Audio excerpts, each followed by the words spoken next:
বন্ধুরা, আমরা ছোলার ডালের ধোকা খাই, আর এটা মুসুর ডালের ধোকা।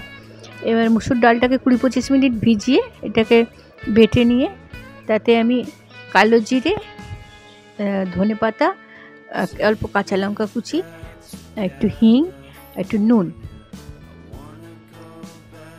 দিয়ে ভালো করে ফেটিয়ে নিতে হয়। ওই ফ্যাটানোটাই আসল কাজ। ফ্যাটালে আমি একটা হ্যান্ড বিটার দিয়ে ফিটিয়েছি, আর সেটা মানে একটু ডালটা একটু সাদাটে সাদাটে দেখতে লাগবে আপনার। ফ্যাটানোর পর দেখতে পাবেন কালারটা একটু চেঞ্জ হবে। ওইটাই আসল কাজ, ওটার উপর ডিপেন্ডস ধোকা আপনার কতটা ফ্লপি হবে। হ্যাঁ, যে ফ্যাটানো হয়ে গেল। এবার আমি একটা পাত্রে জল বসিয়ে দিলাম, দিয়ে আমার এই জালি থালাটাতে করলে সুবিধে হয়।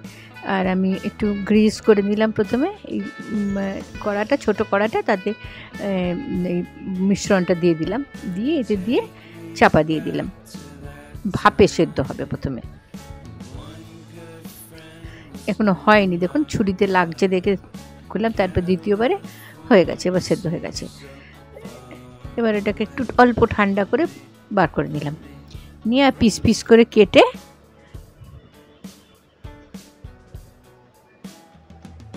সুন্দর হয়, খুব টেস্টি হয়। আপনারা ওটা ভাজা খেতে পারেন, তরকারিতে খেতে পারেন, সব রকমই খুব ভালো হয়।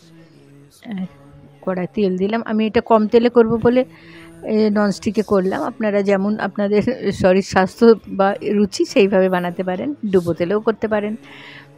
এগুলো ভেজে নিলাম প্রথমে, এটা আমি একটু ফাস্ট করে দিয়েছি, সময় লাগবে শুধু শুধু।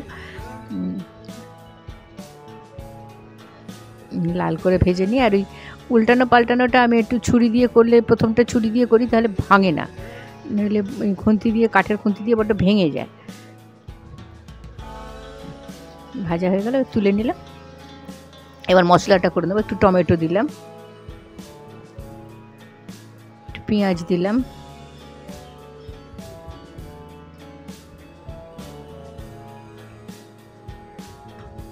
একটু আদা,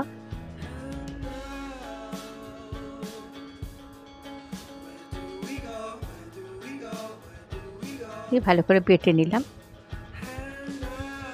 নিয়ে কড়াইতে, আপনি রসুনও দিতে পারেন। কড়াইতে তেল দিলাম,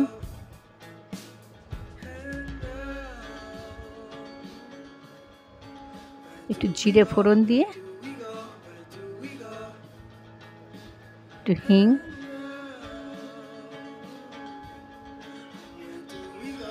তেজপাতা।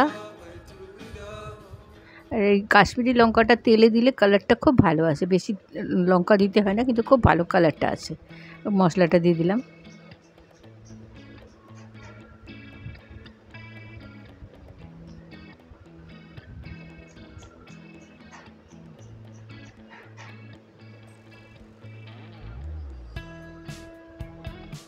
অল্প হলুদ গুঁড়ো, খুব সামান্য জিরে গুঁড়ো,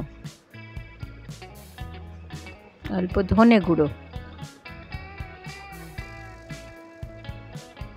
আর একটা পতঞ্জলির গরম মশলা ব্যবহার করি আমি, বেশ ভালো গন্ধটা, তো একটুখানি গরম মশলা, এই নুন দিলাম। আর ওই পতঞ্জলির গরম মশলাটা আমি ইউজ করি, ওটা করে দেখবেন খুব ভালো, মানে স্মেলটা খুব ভালো। আর আমাদের আদি অকৃত্রিম এলাচ লবঙ্গ তো আছেই, যখন যেটা হাতের কাছে পাই বা ইচ্ছা হয় সেইভাবেই আমি করি।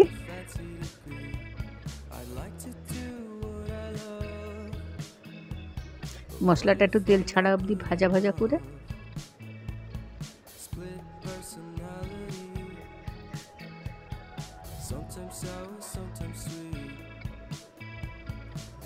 তেল ছেড়ে দিয়েছি।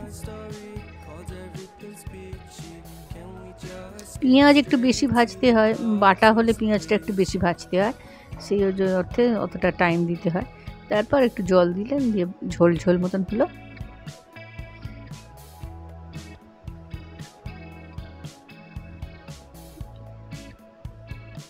বেশ ফুটতে শুরু করেছে, এবার ধোকাগুলো দিয়ে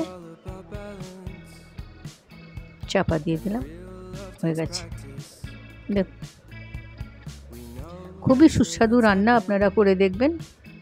ক্যামেরাটা সরে গেছে সাইডে, করে দেখবেন, খুবই ভালো খেতে হয়। আপনারা বাড়িতে ট্রাই করে দেখবেন। মুসুর ডালের ধোঁকা খুব টেস্টি হয়, ভীষণ তাড়াতাড়ি রান্না হয়, হালকা সুস্বাদু।